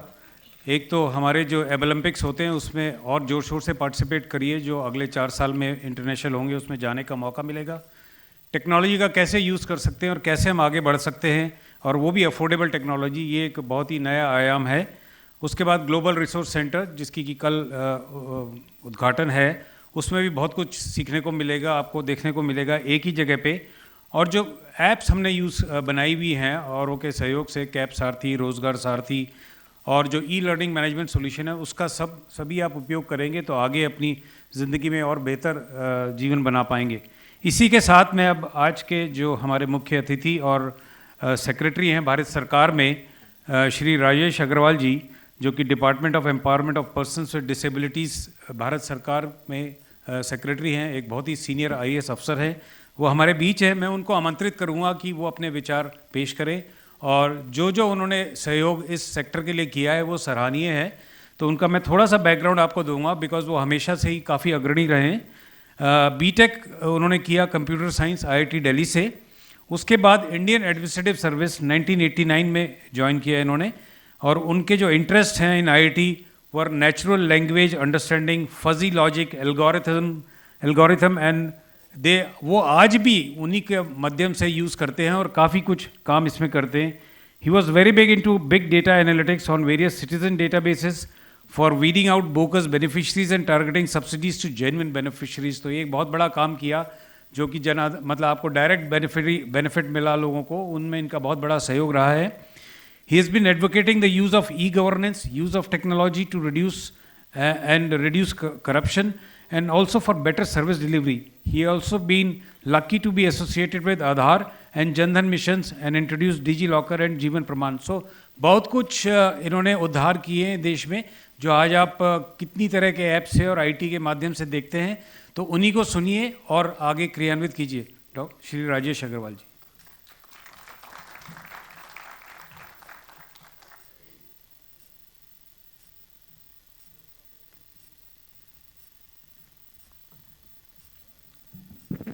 Thank you, Sandeep ji. I see many persons with disabilities and many students here in this room. You are lucky कि आपके माँ बाप ने आपको छुपा के नहीं रखा, भरोसा रखा आप पे. आप घर से बाहर निकले, पढ़ाई किया और इस हॉल में आके बैठे हैं. अभी बात हुई कि देश में 2% दिव्यांग हैं या 10%, उसको छोड़िए, पर दुनिया में सबसे ज़्यादा दिव्यांग भारत में हैं. इसमें कोई दो मत नहीं हो सकता. सबसे ज़्यादा पॉपुलेशन अपनी है तो सबसे ज़्यादा दिव्यांग भी अपने यहीं पे हैं. पर अपने को दिखते क्यों नहीं? सड़क पे, स्कूल में, कॉलेज में, शॉपिंग मॉल में, सिनेमा हॉल में. तो जो अभी बातें हुई, पीछे 3 कारण हैं. स्टिग्मा है, पेरेंट्स बताते नहीं हैं, बच्चे में कॉन्फिडेंस नहीं डेवलप होता, एक्सेसिव टेक्नोलॉजीज़ नहीं है. अगर आपके पास अच्छी मोटराइज्ड व्हील चेयर ही नहीं तो सड़क पे कैसे निकलेंगे? और तीसरा, एक्सेसिबल इंफ्रास्ट्रक्चर नहीं है. दिल्ली में 1 किलोमीटर हमें भी पैदल चलना हो तो नहीं चल सकते. सड़कें टूटी फूटी हैं, पैर खड्डे में जाएगा, मोच आ जाएगी. तो बहुत मुश्किल है दिल्ली में 1 किलोमीटर भी चलना फुटपाथ पे. और दूसरा यही जो बात है कि स्टिग्मा वाली, तो हमारी कोशिश, मैं 1 साल से इस मंत्रालय में सेक्रेटरी हूँ, तो कोशिश यही रही है सभी के साथ मिलकर काम करने की कि जो हाय बेचारा सिंड्रोम है, चाहे वो बचपन से डिसेबिलिटी हो, चाहे एडल्टहुड में आ गई हो, इन्फेक्शन हो गया, बीमारी हो गई, एक्सीडेंट हो गया, या बुढ़ापे के कारण डिसेबिलिटी है, तीनों 1/3 हैं कंट्री में. तो अपने को उससे बाहर निकलना है और फोकस करना है हर एक के पोटेंशियल पे और एस्पिरेशंस पे, कि हर बच्चा, हर आदमी कितना पोटेंशियल अचीव कर सकता है, कैसी अच्छी ज़िंदगी जी सकता है, और हम सब मिलकर उसको कैसे दें. और एक डिग्निफाइड लाइफ के लिए सबसे इम्पॉर्टेंट है कि आप अपने पैरों पे खड़े हों, खुद से कमाएं. मुझे हमेशा जब भी मैं मधु की बात सुनता हूँ तो बड़ा अच्छा लगता है. She is so confident and Babli. और चाहे शादी हो, चाहे घर में इज्जत हो, चाहे समाज में इज्जत हो, वो तभी होती है अगर आप, if you are standing on your feet and you are earning. तो इसलिए एजुकेशन एंड वोकेशनल और जॉब और becoming entrepreneur, this is very very important. So I was happy today to listen to in previous session to listen to Reliance, Amazon, IndiGo. So these are corporate sector with huge number of jobs. जब वो हाथ से हाथ मिलाते हैं तभी नौकरियां मिलती हैं. क्योंकि सरकारी नौकरियां भी हैं, 4% रिजर्वेशन भी है. जैसे जैसे देश और डेवलप होगा, प्राइवेट सेक्टर में ही जॉब्स आएंगी. तो इसलिए ऐसे बड़ी कॉरपोरेशन का और छोटे छोटे मिड साइज बिजनेस का भी बहुत बड़ा रोल है कि वहाँ पे जॉब्स मिलें. And I was happy to see Major Dinesh Sharma also sitting here and on the dais. Vocational का एक बहुत ही बड़ा रोल होता है कि क्योंकि हम देखते हैं खासकर डेफ और ब्लाइंड बच्चों में और लोकोमोटर में बहुत बार 10th के बाद vocational is the only choice they have. Higher education में बहुत कम है. The drops after 8th especially for girls are phenomenally high. जब हम चिल्ड्रन विद डिसेबिलिटीज़ का देखते हैं तो 8वीं के बाद बहुत बड़ा ड्रॉप आता है लड़कियों में, क्योंकि स्कूल दूर होते हैं, पहुंच नहीं पाती. 10th के बाद तो लड़के लड़कियों दोनों में बहुत ज़्यादा ड्रॉप है, और ख़ासकर डेफ और ब्लाइंड में तो बहुत ही ज़्यादा है. जिसमें वोकेशनल कोर्सेज का बहुत बड़ा रोल है. तो हमारी एक sector skill council SCC PWD भी है जो वोकेशनल कोर्सेज का रेगुलेशन करती है. तो उनके पीछे भी मैं पढ़ा हूँ कि ज़्यादा से ज़्यादा कोर्सेज करिए. तो मैं लास्ट मंथ रिव्यू ले रहा था कि कौन से कोर्स आपने रिजेक्ट किए. मुझे ये मत बताई दी कि ये करिए, ये कर दिए हैं, कि रिजेक्ट कौन से किए. उन्होंने बताया कि एक कोर्स था जी ब्लाइंड बच्चों के लिए बेकिंग का, वो रिजेक्ट हो गया. तो मैंने डांटा कि किसने रिजेक्ट किया, मुझे नाम बताओ. तो धीरे से उन्होंने कहा सर एक ब्लाइंड एक्सपर्ट ही आए थे, उन्होंने कहा कि ब्लाइंड बेकिंग नहीं कर सकते। और उसी के 2 दिन बाद ही मैं IIT दिल्ली में गया, एक कॉन्फ्रेंस थी 150 ब्लाइंड वुमेन एंटरप्रेन्योर्स की। तो वहीं पे बाहर कुछ बच्चियों ने टेबल लगाया हुआ था और बहुत अच्छे केक्स बना के वो बेच रही थी या टेस्ट करवा रही थी।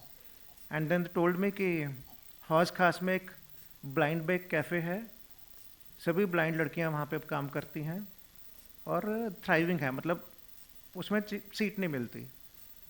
और अगले हफ्ते से ताज मान सिंह ने उन्होंने ऑफ़र किया और नेक्स्ट वीक वो ओपन कर रहे हैं कि वहाँ पे ब्लाइंड बेक कैफ़े चालू होगा।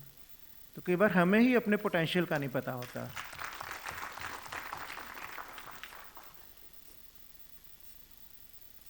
दूसरा, मैं जब भी कॉरपोरेट्स के सामने बात करता हूँ मैं कहता हूँ कि आप इन बच्चों पे एक लीप ऑफ फेथ लीजिए और हमारे जो यूथ विद डिसेबिलिटीज़ हैं उन पे भरोसा करिए और एक बार तो रखिए। और लोग हैरान भी हुए, मैंने कॉन्फ्रेंस में शायद फिक्की की थी या एसोचैम की थी, मैंने खड़े होकर कह दिया कि आप चांस लीजिए और काम नहीं करते तो निकाल दीजिए। ये मैं कैसे कह पाया? क्योंकि मुझे भरोसा है कि 99% बच्चों को वो निकालेंगे नहीं, बल्कि अप्रिशिएट करेंगे कि दूसरों से भी अच्छा काम कर रहे हैं। And there are global studies which indicate, शुरू में दिक्कत होती है, शुरू में एट्रिशन रेट पहले हफ्ते में हाई होता है। बच्चों को कई बार कंपनियां नौकरी देती हैं, then children realise, youth realise, I should not calling children, कि मोबिलिटी का इशू होता है। वो 10 किलोमीटर दूर भी नौकरी है तो कई बार घर से वहाँ पे पहुँच नहीं पाते, या आसपास के कोलीग सपोर्टिव नहीं दिखते, या जो भी है। शुरू के 1 हफ्ते में एट्रिशन रेट ज़्यादा होता है, पर जो भी यूथ नौकरी पे 1 हफ्ता टिक गया तो उसका एट्रिशन रेट दूसरों से बहुत कम होता है।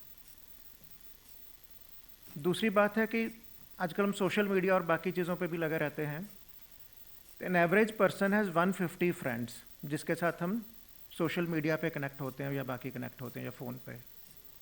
A person with disability unfortunately has 15 average friends. So it's bad for the person but good for the company, क्योंकि ये बच्चा गॉसिप में ज़्यादा टाइम नहीं खराब करेगा and he will be better employ, he or she will be better employ. तो इसलिए so I am always happy when the corporates are giving chance to youth.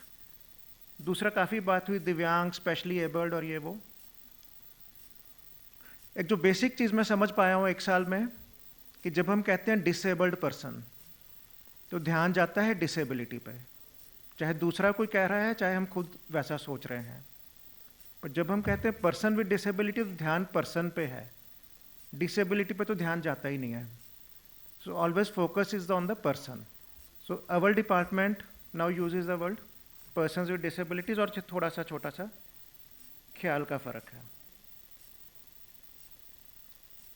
कुछ लोगों ने बात किया कि एंटरप्रेन्योरशिप का, तो मेरे जितने कॉर्पोरेट सेक्टर हैं और जॉब एग्रीगेटर्स हैं, सार्थक जैसी संस्थाएं हैं, उनसे ये रिक्वेस्ट है कि कॉर्पोरेट सेक्टर को ये भी रिक्वेस्ट किया जाए कि आप मेंटरशिप भी दीजिए। जो यूथ विद डिसेबिलिटी है, कुछ छोटा मोटा धंधा या बड़ा काम भी स्टार्ट करता है, तो शुरू में मेंटरशिप की बहुत ज़रूरत है, तो वो एक मिल जाए तो उसका काफ़ी फ़ायदा है। लोन वोन बाकी चीज़ों से, but mentorship is the most important. आज थोड़ा सा फोकस एक्सेसिबिलिटी पे भी है। शुरू में बात हुआ कि जब मैंने भी ज्वाइन किया तो 3 डिपार्टमेंट्स का गाइडलाइन निकला हुआ था, बिल्डिंग्स के बारे में एक्सेसिबिलिटी का, पर बिल्डिंग्स फ्रैंकली आज भी बहुत कम एक्सेसिबल हैं, चाहे नियम 7 साल पहले आ गए थे। हमने भी बैरियर फ्री में फंड दिया है, सरकारी बिल्डिंगों में काफ़ी में रैंप बन गए और बन गया, टेक्टाइल्स टाइल्स लग गई, बट उतना ही काफ़ी नहीं है। पिछले दिनों आप सबने एक मुंबई की एक्ट्रेस है विराली मोदी, व्हील चेयर पे हैं, तो उनका ट्वीट बहुत वायरल हुआ था।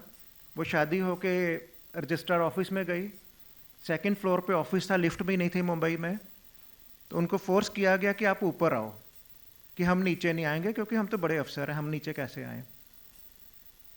तो उनका दूल्हा और बाकी बाराती उनको हाथों में उठा के लेके गए ऊपर। तो देन शी ट्वीटेड कि मैं कोई सूटकेस हूँ कि मुझे ऊपर उठा के लेके गए। वो ट्वीट वायरल हुआ। अगले दिन डिप्टी सीएम साहब को भी अपोलोजाइज करना पड़ा, वो ऑफिसर सस्पेंड हुआ। फिर मैंने भी एज CCPD एक बड़ा कॉमन सेंसिकल सा ऑर्डर निकाला है कि अगर आपकी बिल्डिंग एक्सेसिबल नहीं है तो आप नीचे आके सर्विस दीजिए। आप नीचे आओ, कंप्यूटर नीचे लाओ, जो भी कैमरा नीचे लाओ, जो भी लाना है। आप किसी को फोर्स नहीं कर सकते कि उठा के ऊपर लाओगे सूटकेस की तरह। पर अपने को ज़रूरत है कि जब तक दंड नहीं लगते कोर्टों से 5 लाख रुपया 10 लाख रुपया, जब तक कुछ लोगों को जेल नहीं होती तब तक सिस्टम सुधरेगा नहीं।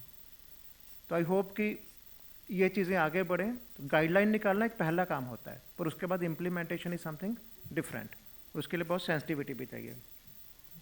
दूसरा है सड़क पे आपको चलना है तो सड़क एक्सेसिबल होनी चाहिए, पर आजकल तो ट्रांसपोर्ट में इट्स नॉट फिजिकल, डिजिटल भी है। आपको अगर कोई ब्लाइंड आदमी है, उबर ओला लेना है, तो अगर ऐप ही एक्सेसिबल नहीं होगा तो वो कैसे उबर ओला को कॉल करेगा?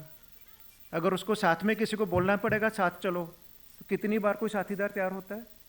तो होगा कि ये आदमी 10 बार बाहर जाना चाहेगा उबर ओला से, ऐप एक्सेसिबल नहीं है, तो 10 बार के बजाय 2 बार बाहर निकलेगा, 8 बार घर पे बैठा रहेगा। सो डिजिटल एक्सेसिबिलिटी भी इंपॉर्टेंट हो जाती है। और तीसरी गाइडलाइन जो निकली हुई थी आईसीटी की थी कि आजकल वेबसाइट और मोबाइल ऐप्स ये सब कुछ एक्सेसिबल होना चाहिए। बहुत बार हम कहते हैं हमारी वेबसाइट एक्सेसिबल है जी, इनकम टैक्स की वेबसाइट एक्सेसिबल है या ये बुकिंग की वेबसाइट एक्सेसिबल है, पर अगर आपने पहले कैप्चा डाल दिया और वो कैप्चा पे ही ब्लाइंड आदमी अटक जाए तो उसके लिए बाकी एक्सेसिबिलिटी का क्या फ़ायदा जब आप दरवाजे पे अटक गए। पर अभी पिछले दिनों में, पिछले 6 महीने में इस 3 गाइडलाइन से बढ़ के हम 13 तक पहुंच गए हैं। हम सभी डिपार्टमेंट्स के साथ बहुत कोलैबोरेटिवली काम कर रहे हैं कि जो पर्सन विद डिसेबिलिटी है, क्या सिर्फ बस इतना ही छोड़ देंगे कि ठीक है आप बिल्डिंग में आ गए और आप सड़क पे निकल पड़े, पर बिल्डिंग के अंदर जाके क्या? आप सिनेमा हॉल में पहुंचे तो आप ब्लाइंड आदमी है, डेफ आदमी, सिनेमा को एंजॉय करना है कि नहीं करना? तो उसके लिए पठान मूवी का बड़ा अच्छा जजमेंट आया सुप्रीम कोर्ट का। और पर इसमें भी थोड़ा सा मूवीज़ की मधु ने भी बात किया और लोगों ने भी बात किया। जैसे तारे ज़मीं पे मूवी आई जिसने सभी को एक पॉजिटिव रास्ता दिखाया, एक सेंसिटिविटी दी, पर कुछ मूवीज़ आजकल आ रही हैं आंख में चोली जैसी, जिसने एक नहीं 6-7 डिसेबिलिटीज़ का मजाक उड़ाया है। तो ये मैं खुलेआम बात कह रहा हूँ कि अपने जो डायरेक्टर्स हैं, एक्टर एक्ट्रेसेस हैं, वो भी थोड़ा सा सेंसिटिव होके ऐसी मूवीज़ ना बनाएं, ऐसी मूवीज़ में एक्टिंग मत करें, क्योंकि actor actresses are great influencers in society. अगर तारे ज़मीं पे जैसी मूवी आती है, ब्लैक जैसी मूवी आती है तो सोसाइटी सेंसिटाइज होती है। आंख में चोली जैसी मूवी आती है तो सोसाइटी फिर मजाक करने लग जाती है। स्कूल में एक दिव्यांग बच्चा जाएगा, आसपास के बच्चे मजाक करेंगे, पेरेंट्स को भी लगेगा कि हमारे साथ थोड़ा अन्याय हुआ। ऐसी मूवीज़ पे हमने रोक लगाना चाहिए। गोवा में रोक लगी है, आई होप कि बाकी जगह पे भी लगे और ऐसी मूवीज़ देश में ना बने। स्पोर्ट्स में आपने अभी पैरा ओलंपिक्स में, एशियन पैरा ओलंपिक्स में देखा कि 111 लोग मेडल लाए। शीतल के तो हाथ ही नहीं है, वो पैरों से तीरंदाजी करके उसने कम्पीट किया हाथ वालों के साथ। तो बहुत लोगों ने प्राइम मिनिस्टर के साथ भी शीतल की फ़ोटो देखी होगी ट्विटर पे, बाकी सोशल मीडिया पे, टीवी पे। तो हमारे स्पोर्ट्स स्टेडियम्स दिव्यांग खिलाड़ियों के लिए और दिव्यांग स्पेक्टेटर्स के लिए, दोनों के लिए ही ज़्यादा से ज़्यादा दिव्यांग फ्रेंडली बने। गाइडलाइंस अभी निकली हैं, इम्प्लीमेंटेशन धीरे धीरे होगा। टूरिज़्म में आप मंदिर में जाते हैं हम लोग, स्पिरिचुअलिटी का एस्पेक्ट क्या सिर्फ दूसरे लोगों के लिए, दिव्यांगों के लिए नहीं है? उन्होंने भगवान की आरती नहीं करनी, नहीं सुननी क्या? हम भगवान जी की मूर्ति देख सकते हैं, ब्लाइंड आदमी देख नहीं सकता। तो मंदिरों में, कल्चरल प्लेसेस में टच एंड फील प्लेसेस होना चाहिए। डेफ आदमी आरती या गुरबानी या चर्च प्रेयर सुन नहीं सकता, तो साइन लैंग्वेज में चीज़ें उपलब्ध होनी चाहिए। तो उसमें भी हम कईयों के साथ मिलकर काम कर रहे हैं। अभी अयोध्या में राम टेम्पल बन रहा है, तो उसमें मैं खुद देख के आया हूँ अभी कि जो व्हील चेयर है अब बाहर ही नहीं लटकोगे, जहाँ पे बाकी लोग जाके दर्शन कर पाएंगे, व्हील चेयर भी वहीं तक जा पाएगी, साथ तक बिल्कुल। तो सभी मंदिर ऐसे बनने चाहिए जो भी नए बन रहे हैं।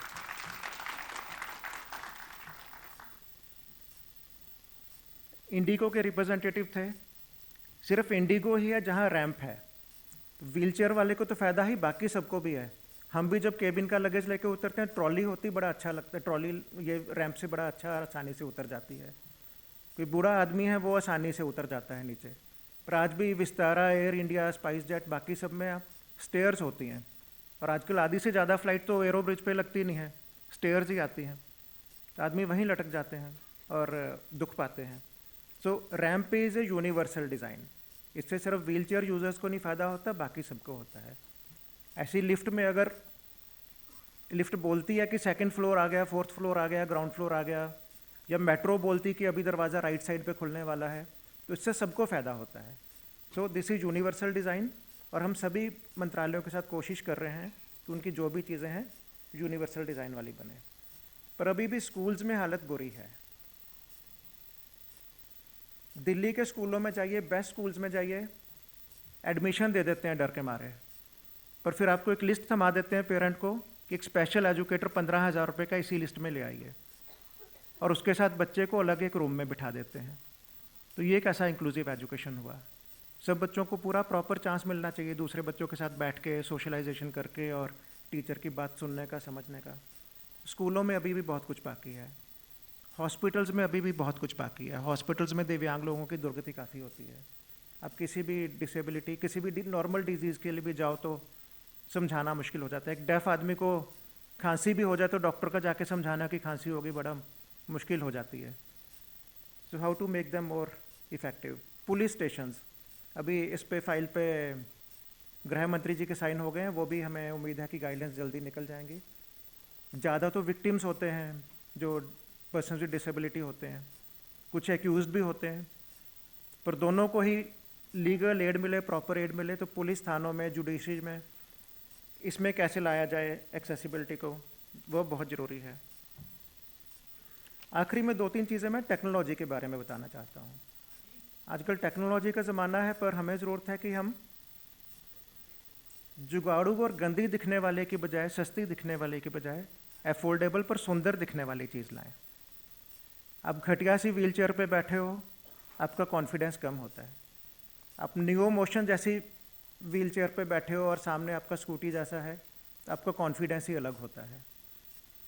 अभी हमने छोटे बच्चों के लिए 2 व्हील चेयर्स लेके आए हैं, रंग बिरंगी. बच्चे सिलेक्ट कर सकते हैं कि मुझे लाल रंग की चाहिए, हरे रंग की चाहिए, पीले रंग की चाहिए, और बहुत अच्छी क्वालिटी की, और उनको हमने यूरोपियन सर्टिफिकेशन पे भी लिया लास्ट वीक. तो जो भी हम चीज़ दें वो सुंदर हो, एफोर्डेबल हो, पर बड़ा प्रीमियम प्रोडक्ट दिखे. अभी जैसे ब्लाइंड लोगों के पढ़ने की काफ़ी दिक्कत है, ब्रेल में तो बहुत कम किताबें हैं, इवन सुनने वाली ईपब बहुत कम है कि आप ईपब को अपने जॉ या मोबाइल के माध्यम से सुन सको. तो जैसे कीबो है, अभी वो 1 लाख से ऊपर का है डिवाइस, कि आप किसी भी बुक की फ़ोटो खींच लो, वो आपको पढ़ के सुना देगा. पर अभी अहमदाबाद की एक स्टार्टअप है, उसने 7,000 रुपये में कल मुझे वो प्रोडक्ट दिखाया, और शायद कल आपको GRC में देखने को भी मिलेगा. So we need India made and affordable products. These are game changers. 1 lakh के बदले अगर वही चीज़ आपको 7,000 की मिलेगी तो it will reach more and more people. सरकार भी दे पाएगी और आप खरीद भी पाओगे. फिर अभी थोड़ा सा AI की बात हुई. अलेक्सा तो हम बहुत लोग यूज़ करते हैं. अब बेड पे बैठे बैठे कह सकते हो अलेक्सा गाना सुना दे, अलेक्सा पंखा बंद कर दे, अलेक्सा लाइट बंद कर दे. तो this is the best assistive technology product in the market, जो सभी के लिए यूज़फुल है, व्हील चेयर यूज़र के लिए, ब्लाइंड आदमी के लिए, सबके लिए. तो ऐसे प्रोडक्ट्स और बढ़ेंगे. So text to speech, speech to text. पर अभी जैसे एक लैंग्वेज साइन लैंग्वेज भी है. हम हिंदी, इंग्लिश, पंजाबी वगैरह की तो बात कर लेते हैं. साइन में बहुत कम चीज़ें उपलब्ध हैं. अभी एक छोटा सा स्टार्टअप है, उसने शुरू किया है टेक्स्ट टू स्पीच. जैसे ट्रेन लेट आ रही है या ट्रेन का प्लेटफॉर्म चेंज हो गया, अभी जयपुर में लॉन्च हो गया है कि आपको मॉनिटर पे वो कार्टून जैसा आदमी दिखाता रहता है साइन लैंग्वेज में कि आपका प्लेटफॉर्म बदल गया, दूसरे प्लेटफॉर्म पे चले जाइए. तो डेफ आदमी लटक नहीं जाएगा, उसको भी पता चलेगा, दूसरे प्लेटफॉर्म पे चले जाओ. But sign to text is still very difficult. I am working with IIT Kanpur and IIT Chennai कि साइन टू टेक्स्ट भी हम कर पाएँ, कि सामने एक डेफ आदमी साइन लैंग्वेज में बता रहा है, हम अपना मोबाइल उसके सामने करें और हमें टेक्स्ट में दिखता जाए कि ये क्या कह रहे हैं. और हम टेक्स्ट लिख के उसको दिखा दें कि मेरा रिस्पॉन्स ये है, या जो हम लिखें उसको साइन लैंग्वेज में दिख जाए. फिर मैंने 2-3 लोगों से बात किया कि जैसे अब लेटेस्ट आईफोन पे अब वीडियो स्मूथनिंग हो जाता है. अब वीडियो हल्का फुल्का हिला के भी देखो तो वो स्मूथ हो जाता है. पर बहुत से सेरेब्रल पाल्सी वाले लोग हैं, बाकी हैं पार्किंसंस वाले हैं, जिनकी वॉइस शेकी हो जाती है, हमें समझ नहीं आता क्या बोल रहे हैं. तो can AI work to make that voice smooth? तो आई एम श्योर कि इस पे भी काम होगा. Last point from my side, हम UDID को काफ़ी बढ़ावा दे रहे हैं. तो मेरी रिक्वेस्ट है कि आप एनरोल करिए जिन्होंने नहीं किया. और दूसरा एक स्टार्टअप से ही मैं काम कर रहा हूँ साथ में कि अगले महीने तक लॉन्च हो जाएगा कि आपको UDID पे है और दूसरे व्हाट्सएप चैटबॉट वगैरह भी आ जाएंगे कि आप बता दो मुझे ये डिसेबिलिटी है, इतने % है, मेरी इतनी उम्र है, मैं ये करता हूँ, वो आपको बता देगा कि भारत सरकार की ये सुविधाएं आप ले सकते हो, स्टेट गवर्नमेंट अपनी स्टेट गवर्नमेंट की ये स्कीमें आपको एप्लीकेबल हैं, ये लिंक है, यहाँ पे जाइए फॉर्म भर दीजिए, या हम आपको सेमी फिल्ड फॉर्म भी दे देंगे ताकि आपको कम डेटा भरना पड़े, आप उन स्कीमों का लाभ ले सको। So I am very happy to be here. मैं कल का भी इंतज़ार कर रहा हूँ कि हम सब GRC में देखें कि क्या क्या होगा और कैसे वो एवोल्यूशन होगा और कितने अफोर्डेबल प्रोडक्ट्स टीम लेके आएगी। And once again my request to Sarthak, all job aggregators, all corporate present here is that we need to increase the chances at least 10x. जो हम आज काम कर रहे हैं हम अगले 2 साल में कम से कम उसको 10 गुना बढ़ाएं ताकि जो हमारे दिव्यांग यूथ हैं वो अपने पैरों पे खड़े हों, एक डिग्निफाइड लाइफ जिएं, बहुतों की शादी भी हो, नेक्स्ट जनरेशन हो, and they live a very happy fulfilled life. Thank you so much.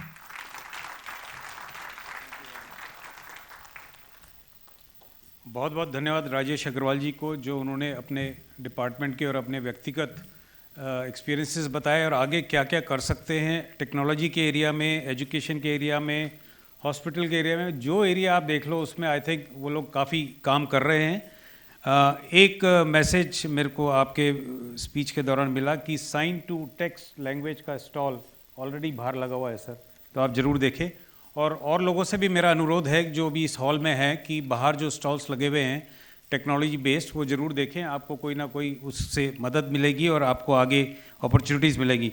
Sir बहुत बहुत धन्यवाद, आपने बहुत कुछ जागरूकता जगाई हमें और हमको बहुत भरोसा है कि आपके इस डिपार्टमेंट के इंचार्ज होने के नाते हमें बहुत कुछ मिलेगा जो दिव्यांगजन और PWDs के लिए फ़ायदेमंद रहेगा। आगे चलते हुए बिफोर दिस सेशन एंड्स हमें 2 रिपोर्ट रिलीज़ करनी है, एनुअल रिपोर्ट। एक तो पहली रिपोर्ट है सार्थक एजुकेशनल ट्रस्ट की सन 2022 और 23 के लिए। तो मैं अग्रवाल साहब से, राजेश अग्रवाल जी से अनुरोध करूंगा कि और सभी महानगण जो यहाँ बैठे हैं कि उस रिपोर्ट को रिलीज़ करें। This is virtual, no physical copy, okay. So it's a virtual report being released.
इसके बाद जो दूसरा एनुअल रिपोर्ट है वो है national Olympic association of India का सन 2022-23 का, वो भी वर्चुअल रिलीज़ करेंगे।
So you went through these two reports, and now we have a movie on the National Abolympics Association of India about the Abolympics which we had participated recently.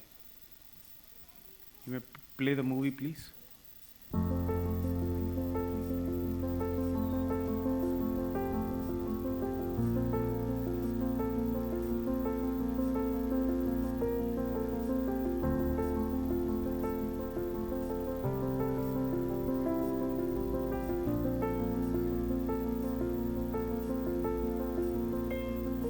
Hello, मेरा नाम प्रियंका दबाड़े है।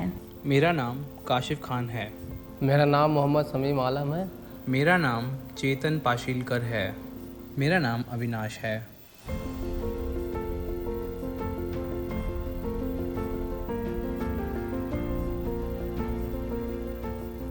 मेरी expertise कढ़ाई में है। France में होने वाले कंपटीशन के दौरान मुझे बहुत घबराहट महसूस हुई और मुझे लगा कि शायद मुझे कोई मेडल नहीं मिल पाएगा। मेरे स्किल ट्रेनिंग है, मुझे वहाँ जैकेट बनाने का था। 6 घंटे में मुझे जैकेट पूरा बनाने थे और मुझे ऐसा बहुत टेंशन थी कि मुझे ये कंपटीशन कैसे जीतेंगे।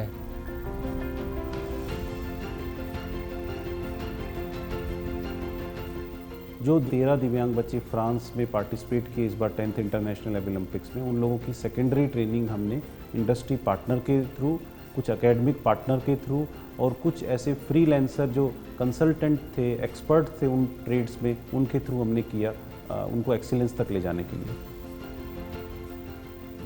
National Abolympics Association of India ensures that there is competition amongst different trades, 30 trades of Divyangjan, and these are regional.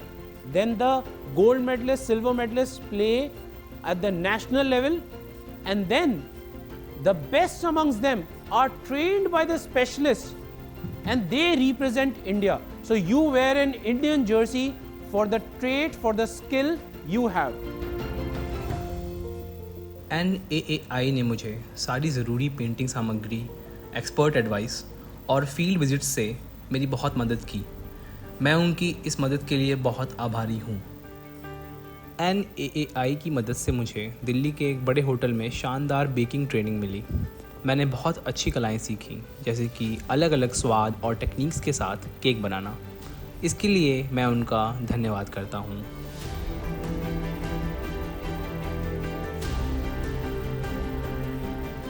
It's a matter of delight and to all of us that our small team of 13 PWDs participating against very formidable teams of up to 100 from other countries like Japan and Korea and others was able to get 6 medals and another certificate of excellence speaks volumes about their training and their dedication and the fire in their belly, how they were able to get it.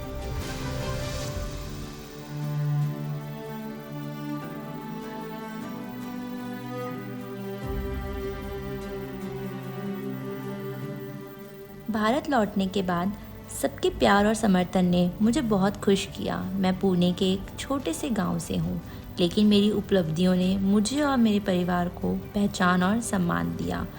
मैं NAAI का बहुत शुक्रिया कहती हूं।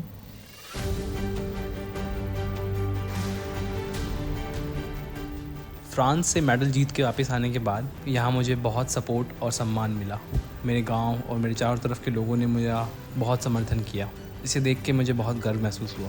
मैं अपने दिव्यांग भाई बहनों से कहना चाहता हूँ कि आपके अंदर भी एक एबिलिटी है। हर डिसेबल के बाद एक एबिलिटी होती है, उसको आप दिखाइए और हमारी तरह देश का नाम रोशन कीजिए।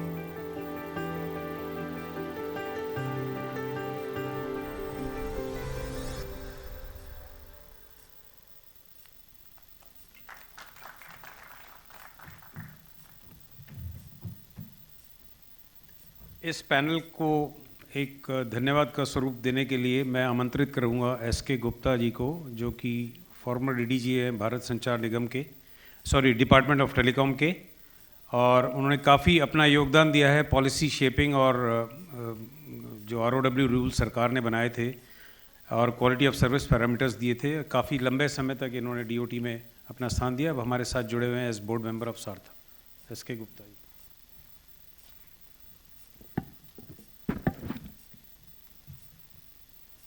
Thank you Sandeep.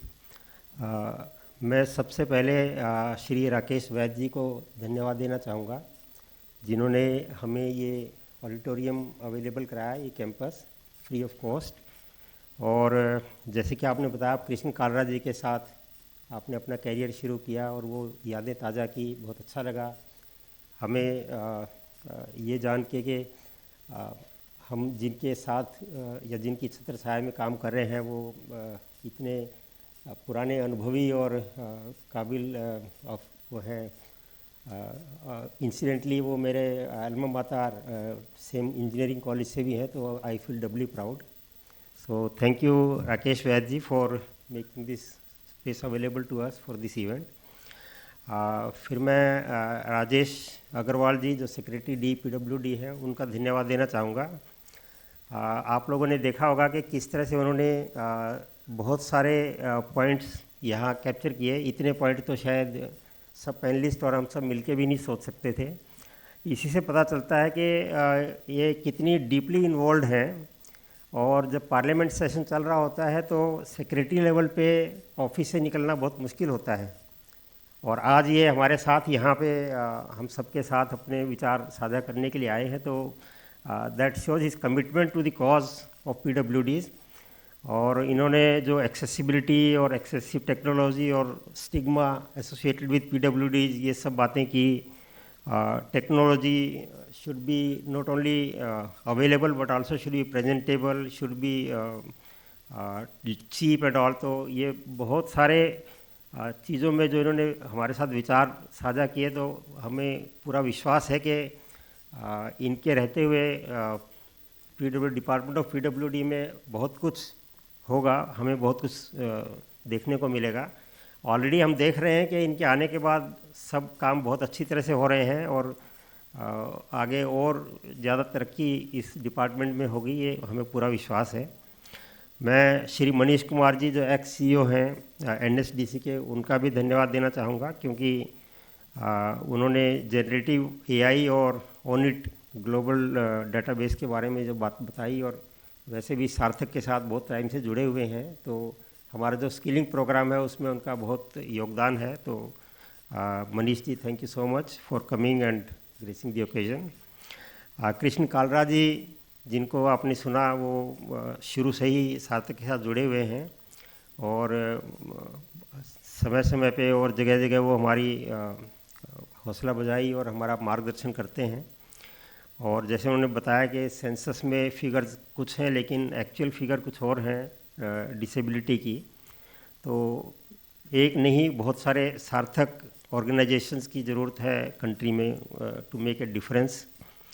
Love Verma ji जो सेक्रेटरी DPWD रह चुके हैं, मैं ये कहूँ कि फाउंडेशन इस डिपार्टमेंट की उन्होंने ही मजबूत की है, तो ये अतिशयोक्ति नहीं होगी। और वो आज भी बहुत पैशनेट हैं और बार बार ये बताते हैं कि भी इसमें और क्या करने की ज़रूरत है, क्या होना था नहीं हुआ और कैसे हो सकता है। डॉक्टर जितेंद्र अग्रवाल जो CEO सार्थक के हैं, आप सबने सुना और देखा किस तरह से उन्होंने Sarthak journey from inception till date आपके साथ शेयर की, और उनका कितना बड़ा योगदान है इसमें। ये एक्चुअली हम सब जो लोग उनके साथ जुड़े हुए हैं, ये उन्हीं के कठिन परिश्रम की वजह से है। और मैंने देखा है पिछले 5-6 साल से जब से मैं इनसे जुड़ा हुआ हूँ कि जो इनके साथ एक बार जुड़ते हैं वो फिर अलग नहीं होते, वो अलग हो ही नहीं सकते। So the passion with which he is driving this organisation and the passion with which he is serving the cause of PWDs is really commendable. In the end, I want to thank Sandeep Bhargav ji for conducting this session so well, for moderating it so well, and for briefing the thoughts and views of all panelists. So thank you very much. And I also want to thank our sign language interpreter. I don't know her name, but She has been tirelessly translating everything. Mansi? No. आपका नाम? Manisha. So we also thank Manisha for making this entire session available to all of you through the sign language, and of course the audience who have been passionately listening to all the views. So thank you very much. Thank you, SK. And we close this session and invite every one of you for lunch. और अगला session ठीक 2:30 बजे start होगा, तो आप लोग समय से वापस आएँ हॉल में. Thank you very much.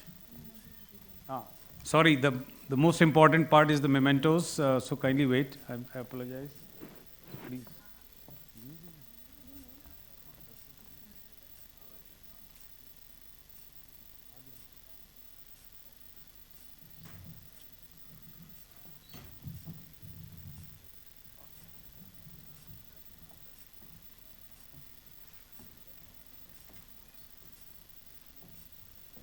So I would request Rajesh Agrawal ji.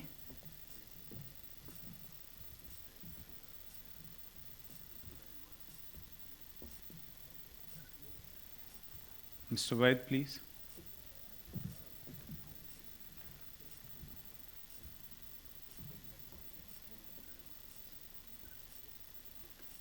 Mr. Love Verma ji.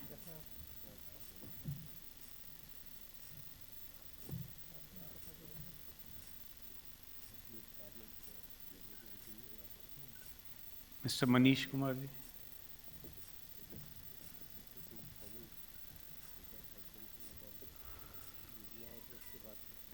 Thank you. Thank you, sir. Thank you.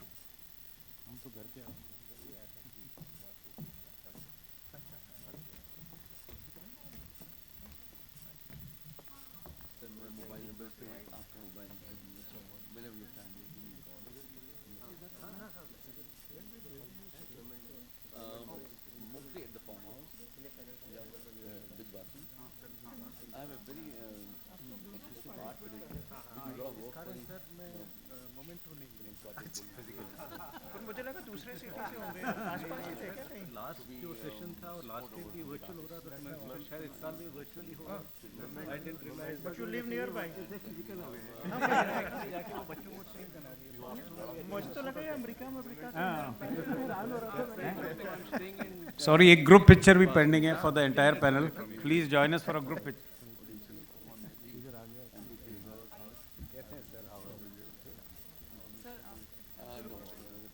आइए ना विजय जी. आइए. We both had heart attack in first week of January, and I got 2 sons, but Usha had to undergo surgery, which went wrong. We lost her on the 8th of March. And we struggled alone almost 52 days.